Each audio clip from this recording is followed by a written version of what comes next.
Friends, कैसे हो आप सभी। आई होप बहुत ही बेस्ट होंगे, बहुत ही हुदा होंगे और जीवन में आगे की ओर बढ़ते हुए। सो फ्रेंड्स, आइए फिर स्टार्ट करते हैं। बहुत इंपॉर्टेंट सेशन है और मैं आपको बता दूं, बहुत इंपॉर्टेंट सेशन होगा ये। और सभी चैनल को सब्सक्राइब जरूर करें। पहले तो आप कंटेंट ऑल देखना, ओके, बिना वीडियो को स्किप किए। बेस्ट लगती है तो करना, अदरवाइज नो। एमसीक्यू क्वेश्चन रहेंगे, टॉप कंटेंट है सभी एग्ज़ाम्स के लिए, ओके। और यहाँ पे ज्योग्राफी में टॉपिक है आपका ऑल क्वेश्चन, यानी कि कहीं से भी क्वेश्चन है, unlimited question, okay. So friends, part हमारे यहाँ पे 15 है, 14 यानी कि 14 पार्ट में आपको कंप्लीट करा चुकी हूँ। जिस फ्रेंड्स ने भी अभी तक नहीं देखे हैं तो आप प्लेलिस्ट यहाँ पे दी हुई है, चेक करके देख लेना, ओके। तो आइए स्टार्ट करते हैं। पहले तो मैं आपको यहाँ पे बता दूँ कि चाहे तो आप यूपी टेट या फिर सुपर टेट, बिहार टेट या फिर यूपी पीसीएस या फिर यूपीएससी या फिर एसएससी, पुलिस या फिर फेट, इन सभी एग्ज़ाम्स के लिए बहुत ही इम्पोर्टेंट और बहुत ही उम्दा और बहुत ही बेहतरीन, एक हम कह सकते हैं यहाँ पे, है ना, दावे के साथ पे, तो बहुत बेस्ट यहाँ पे कंटेंट है। तो आइए फ्रेंड्स फिर स्टार्ट करते हैं। और मैं आपको बता दूँ, टुडे जो आज हमारा यहाँ पे क्वेश्चन फर्स्ट है, तो सबसे पहले तो यहाँ पे ब्लैंक दिया हुआ है। क्वेश्चन को ध्यान से देखना और फिर लास्ट में इन क्वेश्चंस की बहुत ज़्यादा डिटेल्स भी है और ऑल सारा बिल्कुल निचोड़ आपके सामने यहाँ पे हमने इंक्लूड किया हुआ है। तो आइए फिर स्टार्ट करते हैं, ओके। चलिए, तो पृथ्वी के चुंबकीय क्षेत्र के लिए जिम्मेदार है। अब देखो, पृथ्वी जिस पे आप चलते हैं, रहते हैं, खेलते हैं, कूदते हैं, सब जानते हैं पृथ्वी को, ओके। तो पृथ्वी के चुंबकीय क्षेत्र के लिए जिम्मेदार है मेटल, एक क्रस्ट, बाहरी कोर या फिर आंतरिक कोर, आपको बताना है। बड़ा ही इंपॉर्टेंट क्वेश्चन है ये।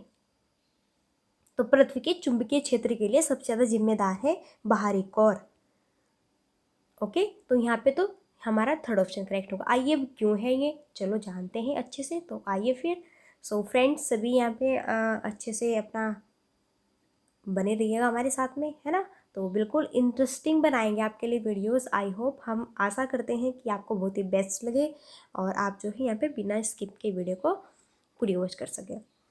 तो सबसे पहले तो हम यहाँ पे कुछ इंपॉर्टेंट पॉइंट्स देख लेते हैं। तो हमने जाना भी कि जो पृथ्वी है उसके आंतरिक भाग को हम 3 भागों में डिवाइड करते हैं। कितने भागों में डिवाइड करते हैं? हम पृथ्वी के आंतरिक भाग को 3 भागों में डिवाइड करते हैं, है ना। पहला तो क्रस्ट है, फिर मेंटल है, फिर कोर है। Crust, mental, core, third part हो चुके हैं यहाँ पे 3, है ना। अच्छा, कोर जो होती है वो पृथ्वी की सबसे भीतरी परत होती है। अगर पूछे कि पृथ्वी की सबसे भीतरी परत यानी कि भीतर वाली परत, तो वो कहलाती है आपकी यहाँ पे कोर। अगर पूछे अंतरतम परत, कोर की त्रिज्या लगभग कितनी होती है? 3500 किलोमीटर। जो कोर है ये, है ना, इसकी यहाँ पे जो है त्रिज्या कितनी किलोमीटर होती है? 3500 किलोमीटर। अच्छा, कोर जो होता है वो निकल और लोहे जैसे जो यहाँ पे जो अधिक घनत्व वाले पदार्थ है ना, इनसे बनता है। तो कोर आपका, है ना, किन से बनता है? एक तो निकल और एक लोहे, है ना। ये जो भी अपने ज़्यादा स्ट्रॉन्ग वाले घनत्व रखते हैं ना, तो इनसे यहाँ पे निर्मित होता है।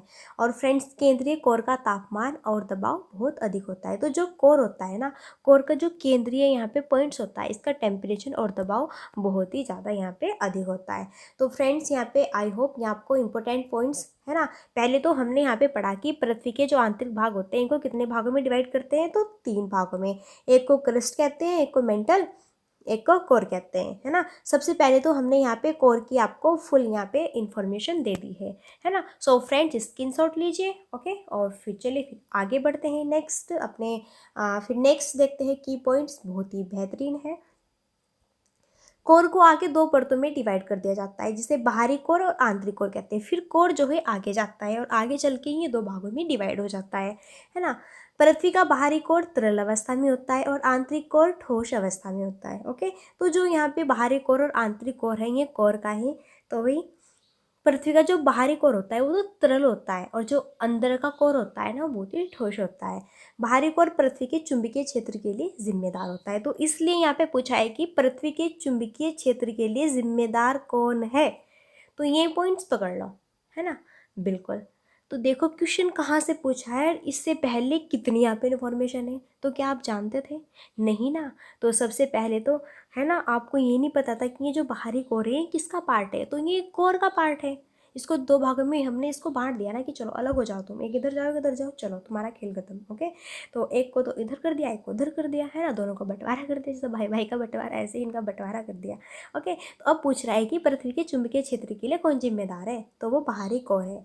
ओके, क्योंकि बाहरी कोर वो हम पृथ्वी के जो है बाहर कोर को कहते हैं, है ना, और जो अंदर का कोर है वो ठोस है। आइए फिर कुछ यहाँ पे एडिशनल इन्फॉर्मेशन ले लेते हैं। अब कोर के बारे में तो हमने पूरी इन्फॉर्मेशन आपको दे दी। अब क्रस्ट भी तो बोलेगा कि भाई मैं कहाँ जाऊँगा, मेरे भी तो यहाँ पे आपको चर्चा करनी चाहिए, मेरे बारे में बताइए, है ना। तो चलिए भाई, आपको नहीं छोड़ेंगे पीछे, आपके बारे में ज़रूर बताएंगे। तो क्रस्ट, एक्चुअल में क्रस्ट पृथ्वी का सबसे बाहरी भाग है। अगर पूछे कि पृथ्वी का सबसे बाहरी भाग, देखो पृथ्वी का अंदर का भाग तो कोर है। अगर पूछे कि पृथ्वी का सबसे बाहरी का भाग कौन सा है, वो है क्रस्ट। आपका कौन सा है, क्रस्ट है।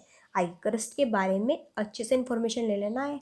ओके, वरना क्रस्ट नाराज हो जाएगा और बोलेगा कि तुमने मेरे को अच्छे से नहीं पढ़ा, कोर को तो अच्छे से पढ़ लिया, तो भाई नाराज नहीं करना है। चलो आगे बढ़ते हैं।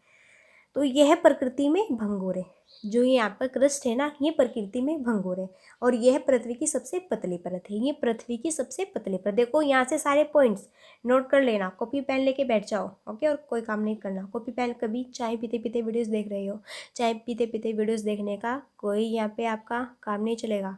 कॉपी पेन लो, चाय को एक तरफ रखो, कॉपी पेन लो, फिर यहाँ पे अच्छे से नोट डाउन करो, फिर देखो। ओके, और क्रस्ट की मोटाई समुद्र और महाद्वीपीय क्षेत्रों के तहत भिन्न होती है। अगर पूछे क्रस्ट की जो मोटाई होती है ना, किन क्षेत्रों में भिन्न होती है, एक तो समुद्री, एक महाद्वीप में भिन्न होती है।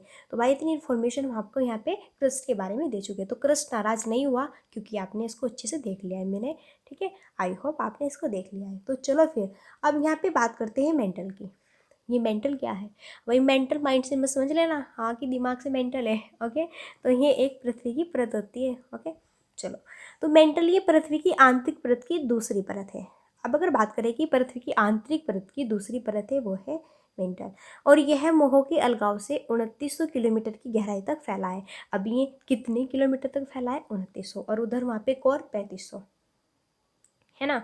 अच्छा, मेंटल के ऊपरी हिस्से को एस्थेनोस्फीयर कहा जाता है। बिल्कुल क्वेश्चन पूछ सकता है आपसे। अब देखो जो सुपर टैट है, यूपी टैट है, वहाँ पे एग्जामिनर कैसे क्वेश्चन बनाता है, आयोग ऐसे क्वेश्चन बनाएगा कि मेंटल के ऊपरी हिस्से को क्या कहते हैं, तो क्या कहते हैं, एस्थेनोस्फीयर कहते हैं। और जो यूपीपीसीएस है वो इस क्वेश्चन को घुमा फिरा के पूछ लेगा, यूपीएससी हो, यूपीपीसीएस हो, आईएएस हो, इस क्वेश्चन को घुमा फिरा के पूछ लेगा और बहुत सारे ऑप्शन दे देगा। बस यही तो खेल है। तो इसलिए हमको यहाँ पे सभी की नॉलेज होनी चाहिए। अब चाहे वो बिहार टेट पूछ ले, चाहे वो यहाँ पे पेट पूछ ले, चाहे यूपीपीसीएस पूछ ले, चाहे आईएएस वाला पूछ ले, भाई हमने तो पृथ्वी की जितनी भी परत है ना आंतरिक, उन सब के बारे में अच्छे से यहाँ पे जान रखा है। तो हम पीछे तो हटने वाले नहीं है। ओके, तो यहाँ पे कोई सा भी पूछ ले हमसे, हम नहीं घबराएंगे। तो इस तरीके से आपको देखना है।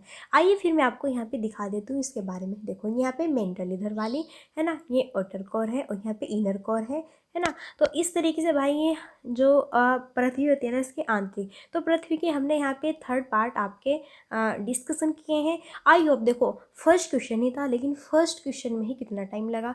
तो बिल्कुल चाहे मैं यहाँ पे आपको 2 क्वेश्चन कराऊँ या 3 क्वेश्चन कराऊँ, लेकिन नॉलेज आपको सारी दूंगी और होनी चाहिए। ओके, और बहुत ही इंटरेस्टिंग, बिल्कुल एक यहाँ पे बच्चे ने बोला था कि मैम थोड़ा जो है वीडियो को इंटरेस्टिंग सी बना के तब बनाओ। तो बिल्कुल बीच बीच में आपके लिए हम थोड़ा हलवा पूरी लाते रहेंगे, और जिससे कि आप यहाँ पे बने रहे। तो वीडियो को स्किप मत करना, वरना फिर देख लेना, अगर स्किप किया ना तो बिल्कुल ओके छोड़ेंगे नहीं तुम लोगों को। तो इस तरीके से यहाँ पे हमारा जो क्वेश्चन फर्स्ट है, तो पृथ्वी की चुंबकीय क्षेत्र के लिए कौन जिम्मेदार है, तो बाहरी कोर जिम्मेदार है ना। तो पृथ्वी यहाँ पे थर्ड जो भाग है उसमें डिवाइड हो जाती है, एक तो कोर, एक क्रस्ट, एक मेंटल। तीनों के बारे में हमने अच्छे से डिस्कशन कर लिया है। ओके, सबसे पहले तो हमने बिल्कुल सारे ही पॉइंट्स, एडिशनल इन्फॉर्मेशन भी, की पॉइंट्स भी, इंपॉर्टेंट क्वेश्चंस भी सारे देख लिए हमने। ओके, और फिर यहाँ पे हमने चित्र भी देख लिया इसका। तो आइए फिर बढ़ते हैं अब नेक्स्ट अपने सेकंड क्वेश्चन की तरफ। और जिस फ्रेंड्स को भी फर्स्ट क्वेश्चन समझ में आ गया हो अच्छे से, उसका मन खुश हो गया हो अंदर से, तो जल्दी जल्दी वीडियो को शेयर कर दीजिए और अपने फ्रेंड्स लोगों को भी लिंक दे दीजिए, और सब्सक्राइब करवा के बोल दो कि ये यहाँ पे मैम पढ़ाएगी, बहुत बेस्ट पढ़ा रही है, आ जाओ जल्दी जल्दी से। ओके, चलिए सेकंड क्वेश्चन है कि पाक्योंग हवाई अड्डा ब्लैंक में स्थित है। तो पाक्योंग जो हवाई अड्डा है वो ब्लैंक कहाँ पर स्थित है, सिक्किम, असम, अरुणाचल प्रदेश, नागालैंड। तो भाई पाक्योंग हवाई अड्डा, अब हवाई अड्डा भाई ये हवाई अड्डे ये बन जाते हैं, लेकिन बच्चों का दिमाग में पता नहीं कैसे दिमाग ख़राब कर देते हैं। खुद तो एक हवाई अड्डा बन के बैठा है, हमको याद करना पड़ रहा है। चलो कोई बात नहीं, कर लेते हैं। तो पाक्योंग ये कहाँ पर है? सिक्किम में है। तो ए ऑप्शन यहाँ करेक्ट होगा। आइए भाई, छोड़ेंगे नहीं तुझको पाक्योंग। ओके, जान से बिल्कुल तेरी हम लेके रहेंगे जान, और देखेंगे। देखो यहाँ पे सिक्किम करेक्ट होगा, करेक्ट आंसर। आइए फिर इसके बारे में फुल डिटेल्स बिल्कुल निचोड़ से, है ना। चाय को नहीं निचोड़ना है, क्वेश्चन को निचोड़ना है। चाय की यहाँ पे कुछ भी बोतल पानी के ले रहे हो या फिर चाय का कप ले रहे हो, नीचे रख दीजिए, कॉपी पेन उठा लीजिए, नोट करना स्टार्ट कर दीजिए, है ना। तो यहाँ पे पाक्योंग हवाई अड्डा सिक्किम राज्य है। पहले तो देखो सुपर टेट यहाँ से ये क्वेश्चन पूछ सकता है कि पाक्योंग हवाई अड्डा कहाँ पर है, किस राज्य में। तो बस ये तो इतना तक सीमित है कि सिक्किम में है। लेकिन यूपीपीसीएस, यूपीएससी, आईएएस इस क्वेश्चन को घुमा फिरा कर सारी कुछ भी चीज़ें पूछ लेगा आपसे, है ना। तो इसलिए आपको यहाँ पे मैं पूरी इन्फॉर्मेशन दे रही हूँ, है ना। पूरी इन्फॉर्मेशन मैं इसलिए दे रही हूँ क्योंकि यहाँ से जो मैं इन्फॉर्मेशन दे रही हूँ ना, उन इन्फॉर्मेशन को आप नोट कीजिए अपनी बुक में, है ना। और फिर आप उनको यहाँ पे जब नोट डाउन कर लेंगे, फिर आप यहाँ पे लिख देना कि हाँ ये एक पूरा यहाँ पे सिलेबस रेडी हो गया इस क्वेश्चन का। अच्छा, यह सिक्किम राज्य का एकमात्र हवाई अड्डा है। भाई सिक्किम में तो एक ही हवाई अड्डा है, इसको तो बिल्कुल भी नहीं छोड़ेंगे, हम पी लेंगे घोल कर, है ना। तो अगर पूछे कि सिक्किम में तो एकमात्र यही हवाई अड्डा है, इसका नाम है पोक्योंग, और ये पूर्वोत्तर भारत का पहला ग्रीनफील्ड हवाई अड्डा भी। अब सिक्किम किधर है? पूर्वी साइड और उत्तर साइड में स्थित है ना। तो ये पूर्वोत्तर पूछा है, उत्तर भी आ गया ना इसमें, तो पूर्वोत्तर भारत का पहला ग्रीनफील्ड हवाई अड्डा, बिल्कुल नोट डाउन कर लीजिए।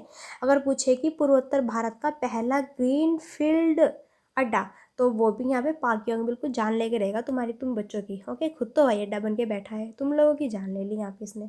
चलो कोई बात नहीं, याद कर लेते हैं। थोड़ा देख लेते हैं नज़ारा इसका, कहाँ पर है ये बच्चा, कहाँ भाई इसको, है ना, कहाँ पे इसको बेचारे को यहाँ पे खोल रखा है। चलिए इसके बारे में थोड़ा जानकारी ले लेते हैं। देखो यहाँ पे ये है आपका पाक्योंग विमानस्थल। यहाँ पे पाक्योंग हवाई अड्डा दिख रहा है आपको जी, बिल्कुल देखिए यहाँ पे इस तरीके से, बहुत बेस्ट है भाई, जाने का मन कर रहा है ना। चलो फिर चाय छोड़ो और फिर पहले यहीं पे घूम के आते हैं, बाद में पढ़ लेंगे। चलो कोई नहीं, की पॉइंट्स देखते हैं, बहुत ही इंपॉर्टेंट है। देखो की पॉइंट्स पे आपको बहुत ही फोकस करना है बच्चा, ओके, क्योंकि की पॉइंट्स मैं आपको बहुत ही बेस्ट यहाँ पे बताने वाली हूँ। अब यहाँ पे एक तरफ तो हवाई अड्डा है, एक तरफ आपके यहाँ पे राज्य है। कॉपी पेन ले लीजिए अब जा, है ना, और बैठ जाइए और आगे यहाँ पे नोट डाउन करते रहिए। पाक्योंग हवाई अड्डा ये तो हमने पढ़ लिया, चलो सिक्किम में निकलो तुम तो, ओके, तुमको तो हमने घोल कर पी लिया। अब आइए कुछ इंपॉर्टेंट देख लेते हैं, जैसे कि लोकप्रिय गोपीनाथ बोरदोलोई अंतर्राष्ट्रीय हवाई अड्डा, इनकी कमी रह गई थी, तुमको भी याद करना पड़ेगा। चलो कोई नहीं, ये कहाँ पर है भाई? असम में है। तो लोकप्रिय गोपीनाथ और बोरदोलोई अंतर्राष्ट्रीय हवाई अड्डा असम में है। फिर पासीघाट अंतर्राष्ट्रीय, जो यहाँ पे पासीघाट हवाई अड्डा है, कहाँ पर है? अरुणाचल प्रदेश में। पासीघाट हवाई अड्डा, अगर क्वेश्चन में ऐसे पूछ ले कि पासीघाट हवाई अड्डा कहाँ का है, अरुणाचल प्रदेश का है, पी लीजिए घोलकर। दीमापुर हवाई अड्डा, हाँ तुम रह गए थे भाई बिना याद किए, ये नागालैंड का है। ओके, तो भाई इनको याद कर लेना। तो क्वेश्चन ये नहीं कि यहाँ पाक्योंग ही पूछेगा, दीमापुर भी पूछ सकता है, पासीघाट भी पूछ सकता है, गोपीनाथ भी पूछ सकता है, बोरदोलोई भी पूछ सकता है, कुछ भी पूछ सकता है भाई, तुम कुछ भी पूछो, हमने तो तुमको रट लिया। स्क्रीनशॉट ले लीजिएगा अच्छे से और याद करते, जैसे कि आप चाय का कप मांगते हैं ना अपनी मोम से कि चाय का कप दो मोम बना के, इस तरीके से इनको स्क्रीनशॉट लेकर निकलवा कर चिपका लो चारों तरफ। जब भी निकलते रहो ना तो याद करते रहो, हाँ भाई पासीघाट अरुणाचल प्रदेश, चलो भाई हो गया याद, है ना। इस तरीके से आप यहाँ पे इनको याद करते रहो चीज़ों को, बहुत ही बेस्ट होगा ये। चलिए नेक्स्ट फिर क्वेश्चन देखते हैं। मैं आपको यहाँ पे नेक्स्ट क्वेश्चन की ओर लेके चलती हूँ। क्वेश्चन है कि कौन सा राज्य उत्तर पूर्व की 7 बहनों का हिस्सा नहीं है? तुम्हारी कमी रह गई थी यहाँ पे। चलो 7 सिस्टर्स ये क्वेश्चन तो बड़ा इंपॉर्टेंट लगता है भाई, है ना। तो मेघालय, सिक्किम, अरुणाचल प्रदेश या फिर त्रिपुरा, तो कौन सा राज्य उत्तर पूर्व की 7 बहनों का हिस्सा नहीं है? पहले तो आपको पता होना चाहिए कि 7 बहनों का हिस्सा कौन है और कौन नहीं है। ओके, बिल्कुल। अगर बात करें मेघालय, भाई मेघालय तो है भाई, सिक्किम भी है भाई, नहीं सॉरी अरुणाचल प्रदेश, बिल्कुल ये तो एक जो यहाँ पे पूर्वी राज्य है, बहुत ही बेस्ट रहता है इनमें। त्रिपुरा है ना, और यहाँ पे असम भी है और नागालैंड भी है, और यहीं पे जो है एक मिज़ोरम भी है और एक त्रिपुरा भी है। लेकिन जो सिक्किम है ये यहाँ पे आपका, है ना, बिल्कुल उत्तर पूर्व की 7 बहनों का हिस्सा नहीं है। ओके, ये इनकी यहाँ पे जो ये यहाँ पे 7 राज्य है ना, ये आपस में 7 सिस्टर्स कहलाती है, ये 7 सिस्टर, 7 बहनें कहलाती हैं ये राज्य। ओके, आइए फिर जानते हैं। तो यहाँ पे देखो मैंने बताया ना सिक्किम होगा, सिक्किम फिर से आ गया, चलो कोई नहीं, इसको भी देखते हैं। चलो इसका करेक्ट आंसर तो यहाँ पे सिक्किम होगा। कुछ इंपॉर्टेंट पॉइंट्स देख लेते हैं और फिर कुछ यहाँ पे हम जो आपको कन्फ्यूजन पॉइंट्स होंगे ना उनको भी चेक करेंगे। तो पहले तो इम्पोर्टेंट पॉइंट्स होंगे हमारे कि उत्तर से दक्षिण तक भारत की 7 बहनें हैं। देखो बिल्कुल पहले तो आपको ये पता होना चाहिए कि मैं जो 7 बहनें, भाई तुम्हारे कुछ नाम तो होंगे, तुम हो कौन, है ना। जल्दी से आइए यहाँ पे अपना नामकरण कीजिए। चलिए फिर भाई पंडित को बुलाते हैं, इनका नामकरण करवाते हैं। चलो तो उत्तर से दक्षिण तक भारत की 7 बहनें, एक तो अरुणाचल प्रदेश है, एक असम है, मेघालय है, नागालैंड है, मणिपुर है, त्रिपुरा और मिजोरम। भाई देख मेरे पे तो मैथ नहीं आता, मुझसे तो काउंट नहीं आता करना, आप कर लीजिए इनको। ओके चलिए फिर अब यहाँ पे कुछ आपको कन्फ्यूजन पॉइंट्स जो भी होंगे आपके माइंड में चलते रहते हैं भाई, सोते सोते चलते रहते हैं कि हाँ मैं सिक्किम में घूम रहा था, फिर घूम रही थी, हाँ हाँ वो था वो था। चलिए और जो भी कन्फ्यूजन आपको रात रात में सपने में आता है ना वो सारा दूर करते हैं आपके सामने। एक्चुअल में सिक्किम पूर्वोत्तर राज्यों के समूह से संबंधित है, लेकिन 7 बहनों के राज्य से संबंधित नहीं है। जो सिक्किम में ये उत्तर पूर्व में तो स्थित है, लेकिन 7 बहनों में ये नहीं आता, ये आपको याद रखना है। सिक्किम को 7 बहनों राज्यों का एकमात्र भाई भी कहा। बस ठीक भाई, क्या मस्त यहाँ पे पॉइंट्स बोला है। बिल्कुल तो की बार तो राखी तैयार है ना। चलिए तो सिक्किम को जो है देखो 7 बहनें तो मैंने आपको बता दी कौन कौन है। अब भाई उनका भाई भी तो कोई होगा ना, अब जब बहन है बहन का भाई तो होता ही है ना। तो एकमात्र भाई यहाँ पे सिक्किम ही है। अब जान लीजिए उत्तर प्रदेश को भाई मत बना देना, बिहार को मत बनाना, हम तो भाई नहीं बनेंगे। चलिए 7 बहनों के राज्य का कुल क्षेत्रफल कितना है। जो ये 7 बहनें हैं ना इन सब का क्षेत्रफल कितना है यहाँ पे भाई, यह मैंने दे रखा है, इसको पढ़ लेना, मेरे को नहीं आता पढ़ना, ठीक है। चलिए नेक्स्ट आगे बढ़ते, आता है मजाक करनी है ओके, आप इसको देख लेना। यह भारत के कुल क्षेत्रफल का 7% है। कितना है, यह है कुल भारत के क्षेत्रफल का 7% है। अगर हम 2011 की जनगणना के अकॉर्डिंग देखें तो जो ये 7 बहनें इनकी कुल जनसंख्या कितनी थी, 44.98 मिलियन। ओ तेरा जो ये हमारे साथ यहाँ पे कौन है भाई, जो 7 सिस्टर्स कहलाती है, जो 7 राज्य है पूर्वी के, तो इनकी यहाँ पे जनसंख्या की बात करें तो 44.98 मिलियन है, जो कि भारतीय कुल आबादी का लगभग 3.7% है। तो इस तरीके से जो यूपीपीसीएस आईएएस वाले हैं, देखो मैं क्वेश्चन भाई ये थोड़ा ही ना कि हाँ मैं कहीं से पहाड़ से उठा के लेके आऊँगी तुम्हारे लिए स्पेशल, है ना।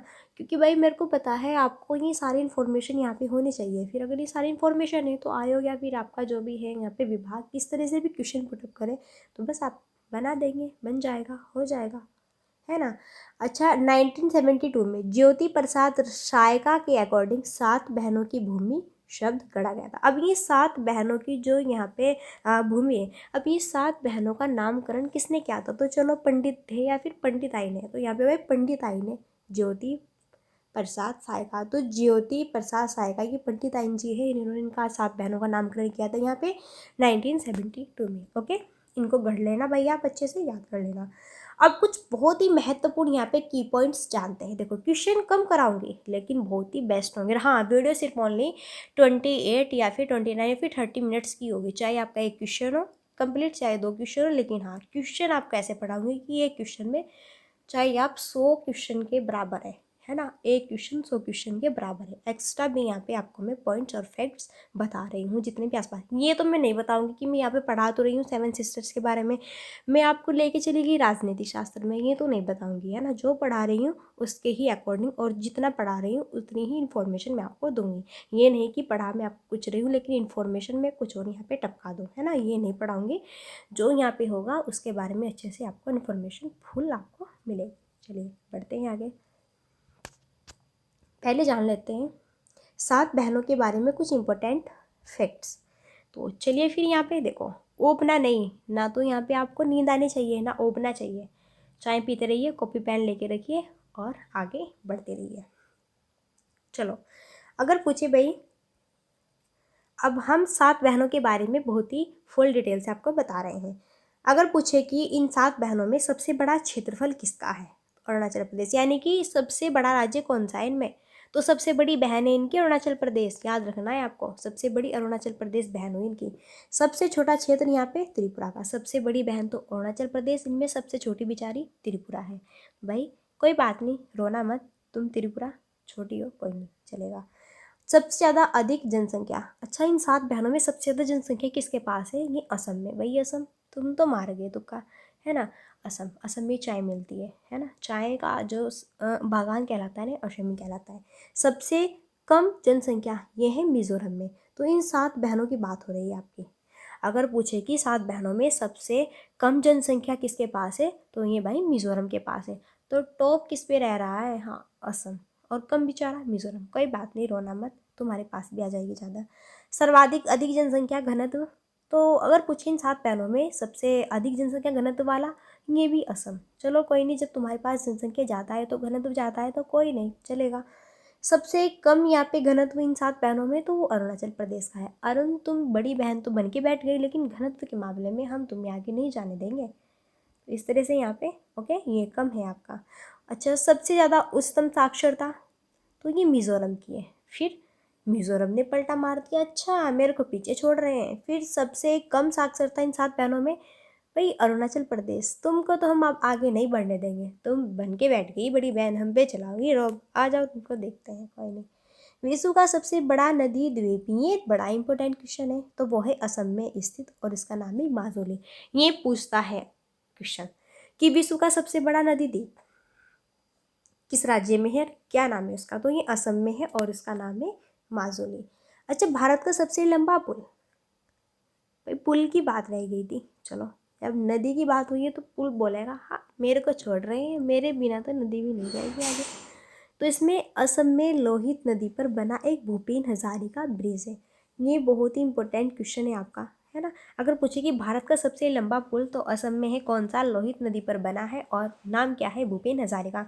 3-4 क्वेश्चन यहाँ से बन जाते हैं। तो कौन सा स्टेट है? असम है। नाम क्या है? भूपेन हजारिका। कहाँ पर बना हुआ है? लोहित नदी पर बना हुआ है। ओके, चलिए आगे बढ़ते हैं और आगे लेते हैं नेक्स्ट क्वेश्चन। इनमें से कौन ब्रह्मपुत्र नदी की सहायक नदी नहीं है?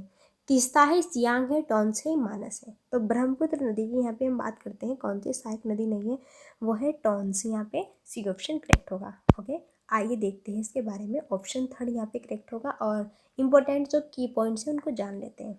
एक्चुअल में टॉन्स नदी है ना, ये कहाँ से निकलती है? जो बारामासी हिमालय नदी है ना, यहाँ से निकलती है और जो कि उत्तराखंड के गढ़वाल संभाग से होकर बहती है और ये हिमाचल प्रदेश को स्पर्श करके जाती है। हिमाचल जो प्रदेश है इसको छू कर जाती है, स्पर्श करके जाती है। निकलती कहाँ से है? बारामासी हिमालय नदी से। कहाँ पे? उत्तराखंड के गढ़वाल संभाग से होकर बहती है और फिर किसको छूती है? ये हिमाचल प्रदेश को भी छूती है। अच्छा, चल अब यहाँ पे इसके बारे में कुछ इंपॉर्टेंट पॉइंट्स हैं।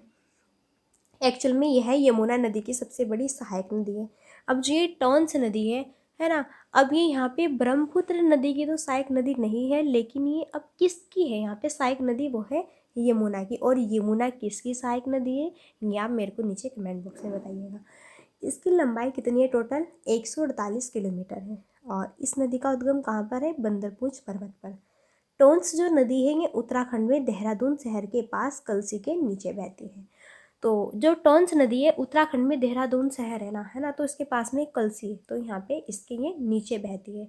तो इसका स्क्रीनशॉट ले लीजिएगा। टॉन्स के बारे में फुल डिटेल्स आपको हमने यहाँ पे बता दी है। तो ये कहाँ से निकलती है, किसको स्पर्श करती है, किसकी सहायक नदी है ना, कितने किलोमीटर की है, उद्गम कहाँ से स्टार्ट होता है, किस पर्वत से, और ये कहाँ पे और कहाँ से है ना, किसके नीचे बहती है। तो ये सारे पॉइंट्स यहाँ पे हैं। अब कुछ एडिशनल इन्फॉर्मेशन हम आपको यहाँ पे देते हैं। चलिए, अब ब्रह्मपुत्र की बात हुई है ना, तो ब्रह्मपुत्र के बारे में जानेंगे। एक्चुअल में ब्रह्मपुत्र दुनिया की 9वीं सबसे बड़ी और 15वीं सबसे लंबी नदी है। अगर पूछे कि ब्रह्मपुत्र ये दुनिया की 9वीं 9 नंबर की सबसे बड़ी और 15वीं सबसे लंबी नदी है। ओके, अरुणाचल प्रदेश में ब्रह्मपुत्र नदी को सियांग दिहांग के नाम से जाना जाता है। तो इस तरह से क्वेश्चन आपसे सुपर टेट में आयोग पूछ सकता है कि जो ये आपकी है यहाँ पे ब्रह्मपुत्र नदी को अरुणाचल प्रदेश में किस नाम से जानते हैं? तो सियांग या फिर दिहांग के नाम से। फिर जो ये नदी है अरुणाचल प्रदेश में गेलिंग के पास में है ना प्रवेश करती है, जहाँ पे इसे सियांग या फिर दिहांग के नाम से जाना जाता है। तो अरुणाचल प्रदेश में है ना एक यहाँ पे गेलिंग है, गेलिंग के पास में ही प्रवेश करती है और यहीं पे इसको सियांग और दिहांग ठीक है इन दो के नाम से जाना जाता है। एक्चुअल में दिबांग और लोहित नदी के संगम से ये सियांग नदी की कुल लंबाई कितनी है यहाँ पे? तो यहाँ पे 249.5 किलोमीटर है ना, इतनी। और फिर आगे देखते हैं इसके बारे में कुछ इंपॉर्टेंट फैक्ट्स। सियांग नदी ब्रह्मपुत्र की दो अन्य प्रमुख सहायक नदियों दिबांग और लोहित से कोबा नामक स्थान पर भी मिलती है। फिर ये कहाँ मिल जाती है जाकर, है ना, तो ये जो सियांग और दियांग है ना, ये कहाँ पे मिलती है, लोहित से कोबा नामक स्थान है, यहाँ पे मिलती है। और इस बिंदु से नदी को बांग्लादेश में प्रवेश करने तक ब्रह्मपुत्र के रूप में जानते हैं। फिर ब्रह्मपुत्र नदी के बारे में हम आपको स्पेशल कुछ बता रहे हैं। देखो, जो ब्रह्मपुत्र नदी है इसका यहाँ पे जो स्रोत स्थान है कहाँ से, हिमालय, और उद्गम स्थान कहाँ पर, गंगा डेल्टा। तो उद्गम स्थान कहाँ पे, गंगा डेल्टा, और इधर स्रोत स्थान हिमालय। फिर वोम सहायक नदियाँ, इसकी कौन कौन सी सहायक नदियाँ हैं, तो जो यहाँ पे लहासा नदी है, लोहित नदी है, नियांग नदी और कोलोंग नदी, ये सारी ब्रह्मपुत्र की सहायक नदी है। पूछ सकता है ऐसे कुछ भी क्वेश्चन पूछ सकता है। देखो अब हाँ, यूपीपीसीएस हो या फिर आईएएस हो, इसमें यही क्वेश्चन पूछ लेगा और ऑप्शन दे देगा बहुत सारे, और यहीं पे ABCD के रूप में बना के पूछ लेगा आपसे, है ना। और पूछ लेगा कि बताइए इसमें ब्रह्मपुत्र की ये सारी सहायक नदी, एक ऑप्शन में दे देगा और ऑप्शन में आपको इनमें से बिठा के देगा और कुछ आपको गुमराह करने के लिए। ओके, तो इसलिए आपको ये याद कर लें, लहासा है, लोहित है, नियांग नदी है और कोलोंग है। दक्षिण सहायक नदियाँ इसमें मानस, बेकी, रेडक और कामेंग है। ओके, और यहाँ पे आप इसका जो है ऐसे चित्र के माध्यम से भी देख सकते हैं, बहुत इंपॉर्टेंट है। ऐसे ऐसे देखो, इसको आप यहाँ पे देख सकते हैं, है ना। देखो ये जो ब्रह्मपुत्र यहाँ पे दिख रही है ना, ये नदी है ब्रह्मपुत्र, जो ये आपको ब्लैक में दिख रही है ऐसे, यही है ब्रह्मपुत्र, है ना। अब देखो यहाँ पे ये सियांग, दिबांग, है ना, ये लोहित, है ना, तो ये सब, और फिर ये ऐसे ऐसे नीचे आती है यहाँ पे, और इसकी साथ में ही यहाँ गंगा नदी जो है वो मिलती है ना, जो कि पद्मा के नाम से जानी जाती है ना। फिर इन दोनों का संगम जब यहाँ पे होता है, फिर ये कहाँ, बंगाल की खाड़ी में गिरती है, और बंगाल की खाड़ी में गिरकर ये एक बहुत ही बड़ा, यहाँ पे बहुत ही अच्छा, है ना, जो सुंदरवन डेल्टा है ना उसका निर्माण करती है। तो सुंदरवन डेल्टा अगर पूछेगी पूरे वर्ल्ड में जो सुंदरवन डेल्टा है वो कौन कौन सी दो नदी बनाती है, एक तो गंगा बनाती है, एक ब्रह्मपुत्र बनाती है। किस यहाँ पे कंट्री में, तो अपना भारत है ना, और किस स्टेट में, पश्चिम बंगाल को होके बहती है, और फिर गिरती कहाँ पर है, ये फिर आपकी यहाँ पे गिर जाती है बंगाल की खाड़ी में आकर। ओके, तो ये सबसे बड़ा सुंदरवन डेल्टा का निर्माण करती है, तो ये बहुत इंपॉर्टेंट आपके लिए यहाँ पे रहती है, इस तरीके से आपको याद रखना है। ओके, तो फिर नेक्स्ट हम क्वेश्चन तो बाद में देखेंगे। देखो नेक्स्ट बहुत सारे क्वेश्चन हैं यहाँ पे सीरीज में, तो इन सीरीज़ में हम नेक्स्ट बाद में देखेंगे, बस यहीं तक रहने देते हैं, क्योंकि फिर ज़्यादा लॉन्ग हो जाती है ना वीडियो, तो फिर थोड़ा इतना अच्छा नहीं लगता जब ज़्यादा वीडियो लॉन्ग हो जाती है। तो यहीं तक आपको देखना है। अब ये आपको सेशन यहाँ कैसा लगा तो नीचे कमेंट बॉक्स करके बताइएगा, और कुछ भी क्वेश्चन अगर आपको पूछना है ना, तो क्वेश्चन लिखिए और कमेंट बॉक्स में नीचे, और मैं आपको बता दूँगी, ठीक है। तो चलिए फिर मिलते हैं नेक्स्ट वीडियो में, तब तक के लिए thanks for watching, keep study and bye bye.